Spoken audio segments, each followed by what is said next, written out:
G'day. I've been asked by the best man, Biff Tannen from Back to the Future films, to say a few words today, and I thought I'd get smartened up a little bit, just to kind of fit in with everyone there today. I just have to point out that half the room have probably heard some of this material once before, but Rebecca's friends and family haven't, so just try and bear with it, guys. It might go over your head, some of it. On a serious note, I'd love to be there, and had I not been back home as recently as Christmas and slap bang in the middle of exams at the minute, and if I'm being completely honest, I really had my heart set on New York next year, and I know you two did as well, but I'm sure the barn looks good, and it was always good to get Anik out the way in August, so Craig, you'll be happy about that. And look, I can imagine Paul, Si and Bronya sat there at the head friends table, and they'll be buzzing. And had I been back home, you'd probably be sat across the way with Johnny Belmont, Leon Ryan, Dean Anna, and Tony Miller on friends table number 2. So you've probably got me to thank for that. So I'll take a glass of wine next time I'm back, please, Paul, Si. Stories about Craig. It's difficult. He's not the type to get into situations, not the type like to walk home from, house parties with knickers on his head and things like that. That's not him. That's not what Craig's about. And look, the embarrassing stuff is for Glenn Goulier to come up with today, and I'm sure he will. All I can do is give you a few, insights into the Craig Shields that I know. First and foremost, I think it's important on a wedding day, with marriage in mind. Craig's loyal as they come.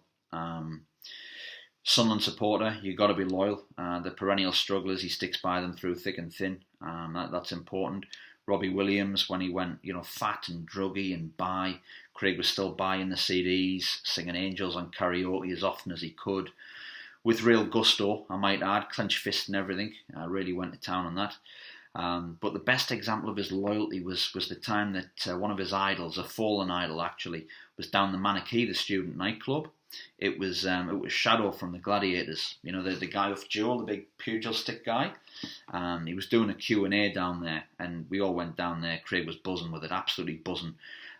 We weren't too fussed. We were just having a couple of drinks at the bar, and Craig was outside. He was hanging out the back, waiting for an autograph, and it was quite embarrassing. But it just shows that through thick and thin, Rebecca, Craig will be there. He'll always stick by you, and I think that's a good quality to have.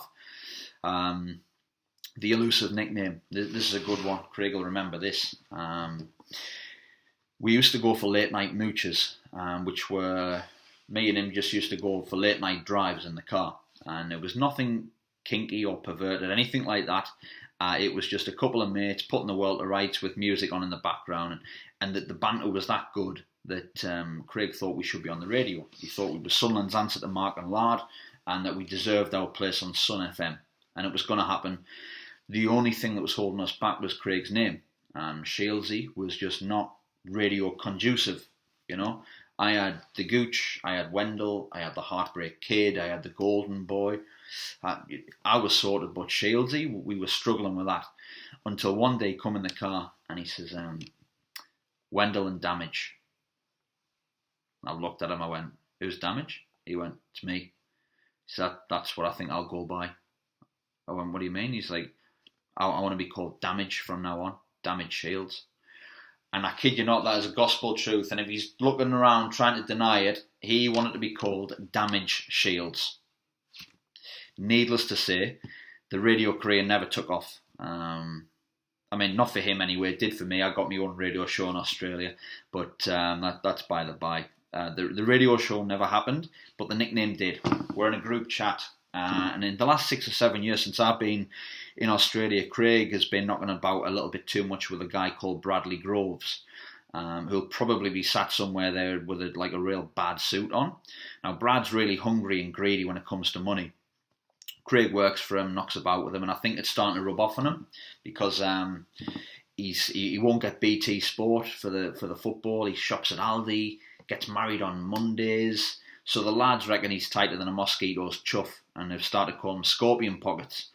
So whilst he didn't get the radio career that he thought he deserved, he did get the nickname eventually. So have a good one today, Scorpion Pockets. And the final thing, he will do anything for his mates. He really will. One final thing I'll tell you about that. I was seeing this Indian girl, staunch Indian girl, Indian family from Bradford. Were all the shit. Like the family were right into all that Hindu thing. And she'd never had a roast. She said to me, she said, "Oh, look, we just eat Indian food like all the time. I've never had a roast, and now that I've come to uni, I want to try things." So I said, "Look, fair enough." I said, "I know what I'm doing." They did not have a Scooby-Doo what I was doing. So this Saturday that I'd planned to do this roast for her, I turned around to Craig and Taylor, who had plans that night, and I said, "Look, lads," I said, "this is not going to happen." Like I said, it's going to ruin any chances I had with her. And they said, "No, we'll come round, we'll drop our plans, we'll come and help you." I said, "Honestly?" They said, yeah. I said, "Look, let's clear it with her." So I rang her and I said, "Look, can my mates come and help us? I shouldn't have promised I can do when I can't." And she said, "Yeah, all right, yeah, they can come round." I think she appreciated honesty. So anyway, we've gone round there and they've tried to help us with the Yorkshire pudding, and they did a cracking job, I have to say. The reason that the relationship did not work was nothing to do with them. It was all down to me. And I really appreciated the fact they dropped everything they had planned that night to come and try and help out a mate. I never forgot that. That was real nice of them. And look, the final thing I'll say is, to you and Rebecca, the pair of you, from my family to yours, I hope you have a lovely day, a tremendous future together. You've got a lovely little family there, and we just wish you all the best forevermore. And we hope that everyone there, all the guests, have a great night tonight and celebrate in style.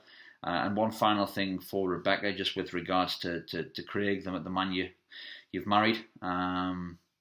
He's a great guy, but you don't know what you've let yourself in for.